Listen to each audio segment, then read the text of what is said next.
sekalian, siapa bilang buah jatuhnya selalu tak jauh dari pohonnya? Sesekali angin ataupun badai meniupkannya hingga jatuhnya cukup jauh dari pohonnya. Seperti wanita yang satu ini. Ia memang anak dari Abu Sufyan bin Harb, salah satu dari musuh Rasulullah yang disegani pada masa tersebut. Ia adalah kawan Abu Jahal, ia kawan Abu Lahab, ia kawan Umayyah bin Khalaf. Akan tetapi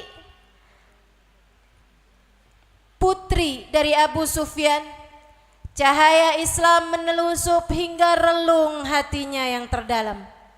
Ia terpesona, ia terpana, ia berjalan mengikuti arah cahaya.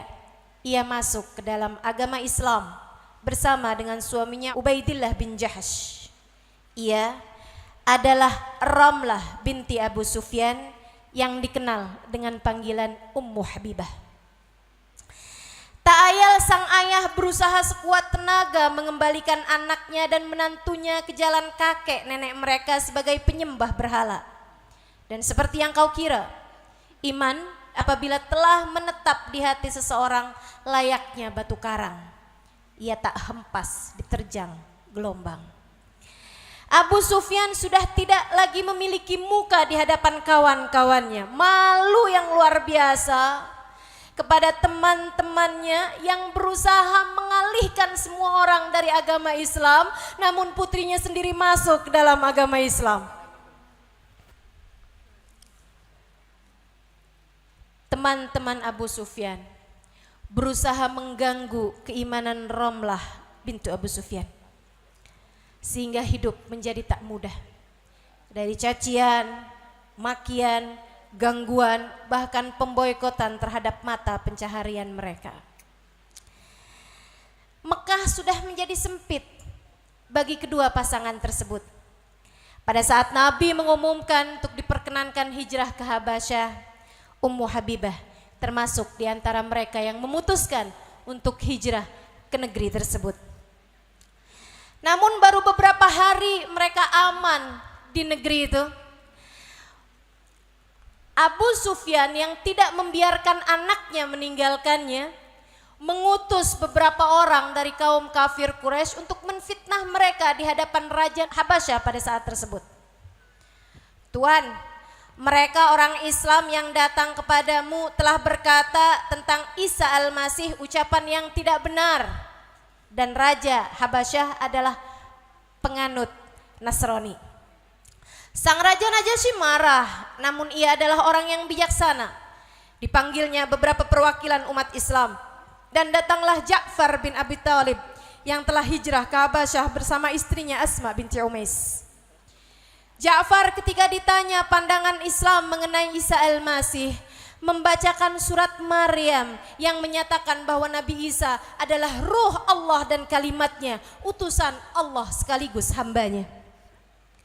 Air mata sang raja mengalir hingga membasahi jenggotnya. Gerimis hidayah menerpanya. Ia berkata, sungguh apa yang telah engkau baca dan apa yang telah turun kepada Nabi Isa bersumber dari Tuhan yang sama. Raja Najasyi itu kemudian malah justru masuk ke dalam agama Islam.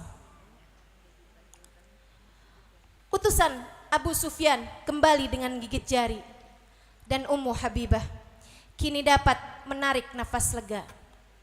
Ia hidup dengan damai dan tenang. Namun saudariku sekalian, dunia adalah tempat ujian bagi hamba yang beriman. Bahagia itu carinya bukan di dunia, bahagia itu carinya kelak di surga. Sebab dunia adalah landasan tempat besi ditempa jadi pedang, dan tempaan memang seringkali menyakitkan. Ujian berikutnya datang kembali kepada Ummu Habibah. Diawali dengan mimpi yang dilihatnya beberapa waktu sebelumnya. Ia melihat suaminya masuk ke dalam sebuah lautan perlahan-lahan. Kemudian digulung ombak dan kegelapan demi kegelapan melapisinya hingga ia pun tenggelam. Sebuah mimpi yang membuatnya terbangun dengan keringat dingin membasahi tubuhnya dan dada yang sesak. tak diceritakannya mimpi tersebut kepada sesiapa pun kepada suaminya Ubaidillah bin Jahsh. Ia berharap mimpi itu tidak berubah menjadi kenyataan. Akan tetapi harapannya tidak terwujud. Saudariku sekalian, Ubaidillah bin Jahsh kemudian mulai terlihat aneh gelagatnya. Ia sering kali bergaul dengan masyarakat lokal yang mayoritasnya beragama Nasrani dan kemudian mulai terpengaruh. Dengan dijanjikan materi oleh kawan-kawan barunya, ia kemudian menyatakan tujuannya untuk masuk ke dalam agama Nasrani kepada istrinya tersebut. Istrinya panik. Bahkan bukan hanya itu saja, ia malah justru berusaha mempengaruhi istrinya untuk ikut serta bersamanya masuk ke dalam agama Nasraniyah. Ummu Habibah tentu saja tidak berkenan untuk melakukan itu. Ia lebih memilih untuk tewas sekalipun daripada memilih selain agama Islam. Saudariku sekalian yang saya muliakan, ia berusaha mempengaruhi kembali suaminya. Akan tetapi takdir memang tak dapat ditolak. Ubaidillah bin Jahsh memilih murtad dan keluar dari agama Islam. Sementara Ummu Habibah tak sejengkal pun ia berniat untuk berpaling. Ia telah merengkuh hidayah. Tak diinginkannya sesuatu terjadi kepadanya.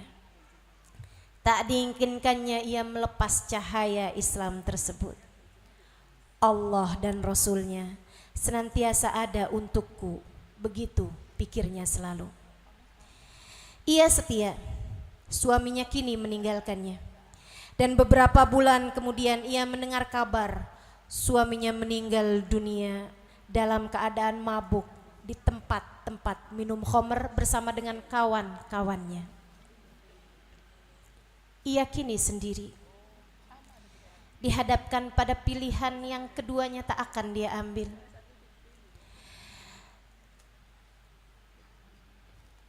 Antara tetap tinggal di kota tersebut seorang diri dan itu tidak mudah tentunya sebab di perantauan, ataukah kembali lagi ke rumah ayahnya yang saat itu pun belum masuk ke dalam agama Islam dan masih besar permusuhannya kepada baginda kita Nabi besar Muhammad SAW.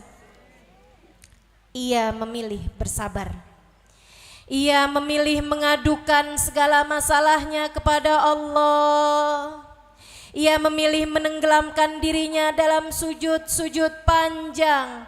Ia memilih pilihan yang paling tepat. Saudariku sekalian yang saya muliakan, jika kesulitan dunia menjatuhkanmu dan kepedihannya membuatmu tersungkur, benamkan dirimu dalam sujud-sujud panjang. Menangislah kepada Allah, sebab Dia Maha mendengar lagi Maha penyayang. Dia akan menghapus air matamu dan merubahnya menjadi lapisan pelangi berwarna-warni. Seperti pelangi yang diguratkan di hati Ummu Habibah. Sebuah kabar gembira yang tak pernah dipikirkannya kemudian terjadi padanya. Pagi itu, sesudah berbulan-bulan lamanya ia berusaha untuk mendekatkan dirinya semakin dekat kepada Allah dan Rasulnya. Dengan banyak-banyak bersolawat, dengan banyak-banyak bersujud kepada Allah, dengan mengadukan dirinya kepada Allah.